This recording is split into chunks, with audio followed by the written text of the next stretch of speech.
नमस्कार। हमारे इस खास प्रोग्राम में आपका बहुत बहुत स्वागत है और आज हम बात करेंगे दिल्ली चुनाव के बारे में। कालका जी की सीट इस समय सबसे बड़ी दिल्ली की हॉट सीट बनी हुई है, क्योंकि यहाँ पर सीएम आतिशी के सामने यानी कि आम आदमी पार्टी की कद्दावर महिला नेता सीएम आतिशी के सामने कांग्रेस ने भी अपनी कद्दावर नेता अलका लांबा को चुनावी मैदान में उतार दिया है और जो अटकलें लगाई जा रही थी उन पर विराम दे दिया है और अलका लांबा का टिकट फाइनल कर दिया है। लेकिन बीजेपी की तरफ से अगर बात करें तो अभी तक 70 में से एक भी विधानसभा सीट पर कोई भी उम्मीदवार नहीं उतारा गया है, लेकिन अटकलों का बाजार वहां पर भी गर्म है और बीजेपी की जो कद्दावर महिला नेता है उनको उतारने की बात चल रही है, यानी स्मृति ईरानी। स्मृति ईरानी का टिकट कालका जी से बीजेपी दे सकती है। अगर पिछले चुनावों की बात करें तो सीएम आतिशी 11,000 मतों से कालका जी से जीती थी। इसमें इस बार का चुनाव काफी अलग है, क्योंकि पिछली बार अगर देखा जाए तो महिला चेहरे के खिलाफ महिला चेहरे नहीं था, बल्कि बीजेपी ने एक पुरुष चेहरे को उतारा था। लेकिन इस बार जो फाइट यहाँ पर दिखाई दे रही है वो महिला वर्सेस महिला, यानी कि इस बार का चुनाव दो कोणीय भी नहीं है, आमने सामने का टक्कर का चुनाव भी नहीं है, बल्कि इस बार का चुनाव त्रिकोणीय चुनाव होता हुआ दिखाई दे रहा है। और त्रिकोणीय यूं क्योंकि कांग्रेस भी कहीं ना कहीं फाइट में वापसी करती हुई दिखाई दे रही है। पिछले दो चुनावों में हालांकि कांग्रेस का प्रदर्शन बेहद खराब रहा था, 70 में से उसको एक भी सीट नहीं मिल पाई थी। लेकिन इस बार जिस दमखम के साथ में कांग्रेस अपनी जान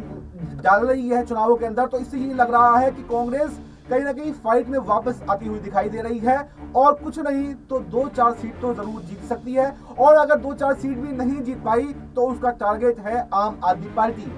जैसा कि हरियाणा में कांग्रेस का खेल आम आदमी पार्टी ने बिगाड़ा, गुजरात में कांग्रेस का खेल आम आदमी पार्टी ने बिगाड़ा, गोवा में कांग्रेस का खेल आम आदमी पार्टी ने बिगाड़ा। तो उन सब मसलों को ध्यान में रखते हुए, उन सब चुनावों को ध्यान में रखते हुए इस बार कांग्रेस ने कहीं ना कहीं ये कसम खाई है कि हमें दिल्ली के अंदर आम आदमी पार्टी का खेल बिगाड़ना है। क्योंकि ये इसलिए भी मैं कह रहा हूं क्योंकि जो दिल्ली का गठबंधन है वो अरविंद केजरीवाल ने तोड़ा है, ना कि कांग्रेस ने। बल्कि कांग्रेस तो ये चाहती थी कि अरविंद केजरीवाल और कांग्रेस जो दिल्ली का चुनाव है, विधानसभा चुनाव, वो साथ में मिलकर के लड़ें। लेकिन अरविंद केजरीवाल ने ये कहकर गठबंधन तोड़ दिया कि दिल्ली में कांग्रेस का कोई जनाधार तो है ही नहीं, कांग्रेस का कोई वोट बैंक तो है ही नहीं, हम क्यों कांग्रेस के साथ में लड़ें। तो इन सब बातों को लेकर कांग्रेस काफी चिंतित हुई और उसने सोचा कि केजरीवाल को सबक सिखाया जाए और सबक इस तरीके से सिखाया जाए, अगर हम भी नहीं जीतते हैं तो कम से कम जो हमारा वोट बैंक है वो हमारे पास वापस आए और इसका खामियाजा जो है आम आदमी पार्टी को भुगतना पड़े। तो इन सब बातों पर हम चर्चा करेंगे। मेरे साथ मेरे सहयोगी मनीष जी हैं, तो मनीष जी से हम पूछना चाहेंगे, मनीष, आपको पता है कि दिल्ली से कालका जी सीट की अगर बात करें तो सीएम आतिशी का टिकट तो बहुत पहले से फाइनल हो गया था, लेकिन कल कांग्रेस ने भी इस सीट पर अपने पत्ते खोल दिए हैं और अलका लांबा को चुनावी मैदान में उतार दिया है जी। लेकिन बीजेपी अभी तक खामोश है। लेकिन जो सूत्रों के हवाले से खबर है वो ये है कि कालका जी सीट से बीजेपी स्मृति ईरानी को मैदान में उतार सकती है जी। और स्मृति ईरानी काफी कद्दावर नेता जो है बीजेपी की मानी जाती है, यानी कि फाइट जो है काफी दिलचस्प होने वाली है। क्योंकि कालका जी पर एक तरफ तो सीएम आतिशी हैं, यानी कि पार्टी की अगर सबसे बड़ी आम आदमी पार्टी की सबसे बड़ी महिला चेहरे की बात करें तो वो आतिशी हैं, कांग्रेस की सबसे बड़ी महिला चेहरे की बात करें तो वो अलका लांबा है। और इसी तरह से इन दोनों को टक्कर देने के लिए बीजेपी को भी ऐसा कैंडिडेट चाहिए होगा जो इनको टक्कर दे पाए, और वो बीजेपी चाहेगी कि इनके खिलाफ महिला चेहरे को ही उतारा जाए। तो उन महिला चेहरों में जो सबसे आगे नाम चल रहा है वो चल रहा है स्मृति ईरानी का नाम। तो क्या आपको लगता है स्मृति ईरानी अगर दिल्ली चुनाव में एंट्री लेती हैं तो क्या वो सीएम आतिशी या अलका लांबा को मात दे पाएंगी, या सीएम आतिशी जो हैं अपनी साख बचाने में कामयाब रहती हैं? जी बिल्कुल, यहाँ पर देखा जाए तो वफा, अगर हम पूरा सिनेरियो देखें तो कहीं ना कहीं देखा जा रहा है आम आदमी पार्टी ने जिस तरह से तमाम योजनाओं को दिल्ली की जनता के सामने रखा और चुनाव के बाद इन योजनाओं को सुचारू रूप से चलाने की बात भी कही है, चाहे उसमें ऑटो चालक हो, दिल्ली के अंदर पढ़ने वाले छात्र हो, दिल्ली में महिलाएं हो, तमाम वर्ग को ध्यान में रखते हुए आम आदमी पार्टी ने जिस तरह से पहले योजनाओं का यहाँ पर तोहफा जो जनता को दिया है उससे जनता के अंदर खुशी की लहर दौड़ पड़ी है। और देखा जा रहा है पिछले 2 चुनाव से लगातार आम आदमी पार्टी का वर्चस्व कायम है और आम आदमी पार्टी को हर चुनाव में यहाँ पर बेहतर प्रदर्शन देखने को मिल रहा है और ऐसे में जनता भी उनको भरपूर वोट देती हुई नजर आ रही है, जिससे हमने ये देखा कि जब शुरुआती दौर में आम आदमी पार्टी चुनाव लड़ती है तो शुरुआती दौर में यानी कि 2015 के आसपास जब चुनाव लड़ा गया तो 2015 में 67 सीटों पर आम आदमी पार्टी जीतती हुई नजर आई और जिसमें से 3 सीटें भारतीय जनता पार्टी ने जीती, यानी कि कांग्रेस ने पहली बार दिल्ली के अंदर इतनी करारी हार झेली। उसके बाद अगर 2019 के विधानसभा चुनाव की बात करें तो 2020 के विधानसभा चुनाव की अगर बात करें तो 2020 में भी हमने किस तरह से देखा कि आम आदमी पार्टी ने अपनी तमाम योजनाओं के जरिए, अपने तमाम वादों के जरिए जनता का जो दिल जीता। उसके बाद आम आदमी पार्टी की कुछ सीटें बेशक कम हुई, लेकिन यहाँ पर फिर भी कांग्रेस का खाता खुलता हुआ नजर नहीं आया और ऐसे में भारतीय जनता पार्टी की कुछ सीटें बढ़ती हुई नजर आई। और लेकिन अब जो चुनाव की तैयारियां हम देख रहे हैं उससे आम आदमी पार्टी जो है वो सबसे ज्यादा आगे चलती हुई नजर आ रही है। अगर बात दिल्ली की कालकाजी विधानसभा सीट की जाए तो आतिशी मरलिना लगभग 2 बार यहाँ पर चुनाव लड़ चुकी हैं और काफी प्रचंड बहुमत हासिल किया है उन्होंने। कांग्रेस और भारतीय जनता पार्टी के तमाम कैंडिडेट जो यहाँ पर चुनाव लड़ चुके हैं पिछले 2 चुनाव में, उनको यहाँ करारी शिकस्त देने में आतिशी यहाँ पर महारत हासिल करती हुई नजर आई। शायद यही वजह रही कि आतिशी को कैबिनेट में जगह मिलती हुई नजर आई। और उसके बाद जब दिल्ली शराब नीति घोटाले को लेकर आम आदमी पार्टी पर संकट के बादल मंडराए तो दिल्ली के अंदर मनीष सिसोदिया, संजय सिंह और यहाँ सत्येंद्र जैन और दिल्ली के मौजूदा, उस वक्त के मौजूदा मुख्यमंत्री अरविंद केजरीवाल को सलाखों के पीछे जाना पड़ा। और सलाखों के पीछे जाने के बाद काफी लंबे समय तक अरविंद केजरीवाल सलाखों के पीछे से सीएम रहते हुए तमाम यहाँ पर सरकार के कामों को पूरा करते हुए नजर आए और यहाँ पर सरकार चलाते हुए नजर आए। जब उन पर उंगलियां उठने लगी, जब उन पर सवाल उठने लगे तो आतिशी को उन्होंने पहली नजर में ही यहाँ पर सीएम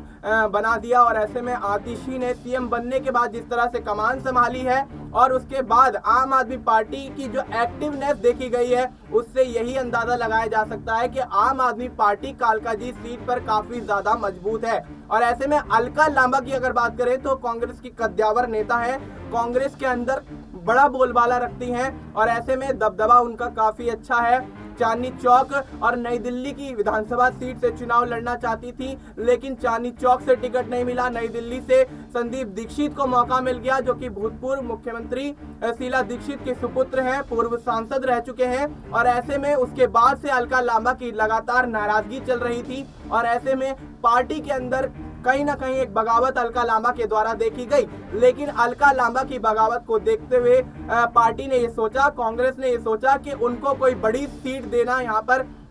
कहीं ना कहीं फायदेमंद साबित हो सकता है, नहीं तो अलका लांबा के साथ उनका वोट बैंक, तमाम कार्यकर्ता और कुछ विधायक छिटक कर जा सकते हैं जो कि पूर्व विधायक रह चुके हैं। तो ऐसे में अलका लांबा की स्थिति को भांपते हुए जिस तरह से कांग्रेस ने फैसला लिया और कालकाजी की विधानसभा सीट से अलका लांबा को मौका दिया गया, तो मैं मानता हूं कि फाइट काफी टफ होने वाली है अलका लांबा और आतिशी के बीच। अगर यहाँ हम भारतीय जनता पार्टी के उम्मीदवारों की बात कर ले तो भारतीय जनता पार्टी की लिस्ट जारी नहीं हुई है। आज दिल्ली के अंदर दिल्ली के बीजेपी के प्रदेश अध्यक्ष वीरेंद्र सचदेवा की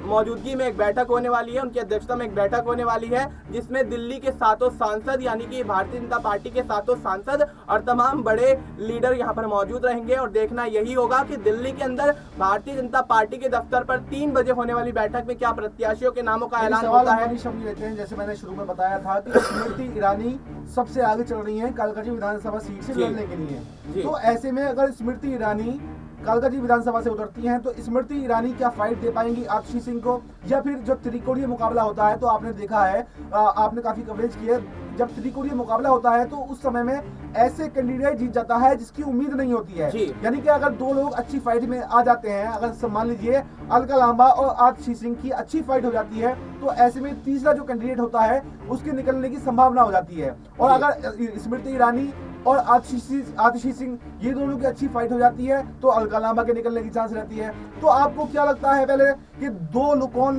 कैंडिडेट ऐसे होंगे जिनमें अच्छी फाइट होगी, और क्या संभावना ऐसी है कि तीसरा जो कैंडिडेट है वो निकल सकता है, उसमें अलका लांबा निकल सकती हैं या स्मृति ईरानी निकल सकती हैं, और टक्कर जो है वो किस किस में होने वाली है? जी बिल्कुल, देखिए वही मैं समझा रहा था कि यहाँ पर अगर स्मृति ईरानी का जिक्र चल रहा है, अगर स्मृति ईरानी को यहाँ पर भारतीय जनता पार्टी की तरफ से टिकट दिया जाता है, मानना पड़ेगा कि मजबूत कैंडिडेट रहेंगी, अच्छी फाइट भी देती हुई नजर आएंगी, लेकिन जीतना मेरे को लगता है थोड़ा बहुत मुश्किल यहाँ पर उनके लिए हो सकता है, क्योंकि आतिशी मरलिना का दबदबा शुरुआती दौर से इस सीट पर रहा है और कालकाजी की जनता, कालकाजी का वोटर्स, लेकिन वोटर्स की अगर बात करें तो मैं आपको थोड़ा सा एक समीकरण बता दूं। पिछले चुनावों की अगर बात करें तो आतिशी मरलेना को 55,000 वोट मिले थे, जबकि बीजेपी की कैंडिडेट को 44,000 वोट मिले थे, यानी 11,000 वोटों से जीती थी। वहीं पर कांग्रेस की अगर बात करें तो कांग्रेस को मात्र 5,000 वोट मिले थे। लेकिन इस बार जब जैसे आप चुनाव देख रहे हैं तो 11,000 का मार्जिन भी कोई ज्यादा बड़ा नहीं होता है। अगर कांग्रेस कैंडिडेट, पिछली बार कांग्रेस कैंडिडेट कौन था उसका नाम भी लोगों को नहीं पता, 5,000 वोट सिर्फ मिले थे।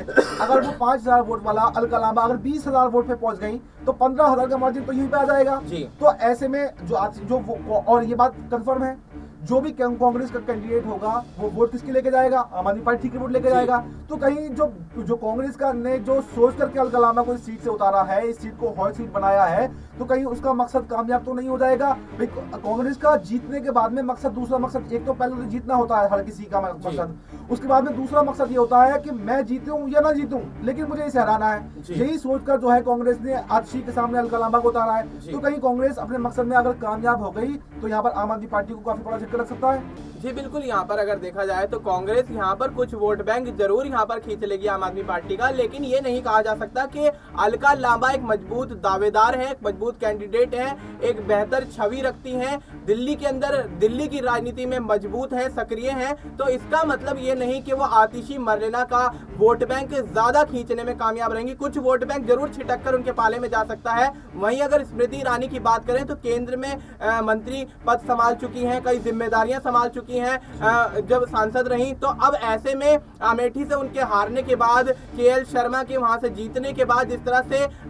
भारतीय जनता पार्टी के अंदर स्मृति ईरानी की पूछ जो है वो कम होती हुई नजर आई है और लगातार उसके बाद से उनका दिल्ली आना, दिल्ली में घर लेना, तमाम चीजें चर्चाओं में रही। लेकिन अचानक से आप भी ये देखेंगे कि स्मृति ईरानी की चर्चा भारतीय जनता पार्टी में दिल्ली विधानसभा चुनाव को लेकर कम होती हुई नजर आई है। तो मुझे नहीं लगता कि अगर यहाँ पर स्मृति ईरानी आती हैं तो उनको यहाँ पर जीत हासिल होगी, या अलका लांबा एक मजबूत दावेदार है आतिशी के सामने तो उनको जीत हासिल होगी। जहां तक मैं मान रहा हूँ, सिनेरियो देख रहा हूँ, हम ग्राउंड रिपोर्टिंग पर जाते हैं, लोगों से पूछते हैं, जनता का भी यही विचार है कि आम आदमी पार्टी की कैंडिडेट यानी कि आतिशी मरलेना, जो कि मौजूदा मुख्यमंत्री हैं दिल्ली की, वो कहीं ना कहीं एक मजबूत कैंडिडेट है और जनता भी कहीं ना कहीं उनके साथ यहाँ पर देती हुई नजर आ रही है। और ऐसे में फाइट जरूर त्रिकोणीय हो जाएगी, लेकिन कहीं ना कहीं मैं मानता हूं कि जिस तरह से आम आदमी पार्टी ने एक बार फिर से आतिशी मरलेना पर कालकाजी विधानसभा सीट पर विश्वास जताया है, तो मैं मानता हूं कि विश्वास पर खरी उतरती हुई नजर आएंगी और एक बड़ी जीत यहां पर आम आदमी पार्टी को मिलती हुई नजर आएगी। देखिए, फाइट जरूर त्रिकोणीय हो सकती है, जैसे कि हमारे सहयोगी ने, मनीष ने बताया कि फाइट तो जरूर त्रिकोणीय हो सकती है, लेकिन जिस प्रकार से आतिशी मरलेना का कालकाजी सीट पर दबदबा है, जिस प्रकार से आम आदमी पार्टी ने जो जाल बुना है, जो अपनी योजनाएं लेकर के आए हैं, उससे उनका अच्छा खासा प्रभाव जो है इस सीट पर है और पूरी दिल्ली में जो आम आदमी पार्टी की हवा है वो एक बार फिर से सत्ता की तरफ उन्हें लेती जाती हुई दिखाई दे रही है। तो ऐसे में जो चांसेस सबसे ज्यादा अगर जीतने के किसी के हैं तो वो आतिशी सिंह है, चाहे वो कांग्रेस की नेता अलका लांबा ही क्यों ना हो, चाहे स्मृति ईरानी ही क्यों ना हो। लेकिन कालकाजी सीट का जो समीकरण है, क्योंकि मनीष ने ग्राउंड रिपोर्टिंग की है तो ज्यादा अच्छे से वो उन्होंने आपको विस्तृत तरीके से बताया कि कैसे वहां के लोगों के मन में क्या है, उनके लोगों के मन में क्या चल रहा है। तो कहीं ना कहीं आम आदमी पार्टी उनके लोगों के मन में घर बना चुकी है और उनकी योजनाओं से लोग काफी संतुष्ट हैं और अपने आप को अच्छा महसूस कर रहे हैं आम आदमी पार्टी के साथ में जुड़कर। तो ऐसे में तमाम ही अटकलों के बीच जो है ये संभावना बिल्कुल जाहिर है कि जो चुनाव जीतने वाली है वो आम आदमी पार्टी जीतने वाली है और आतिशी मरलेना एक बार फिर से कालकाजी सीट से हैट्रिक लगाने वाली हैं। तो फिलहाल इस प्रोग्राम में इतना ही। देश और दुनिया की तमाम बड़ी खबरों के लिए आप जुड़ रहिए हमारे साथ और देखते रहिए नेक्स्ट 9 न्यूज।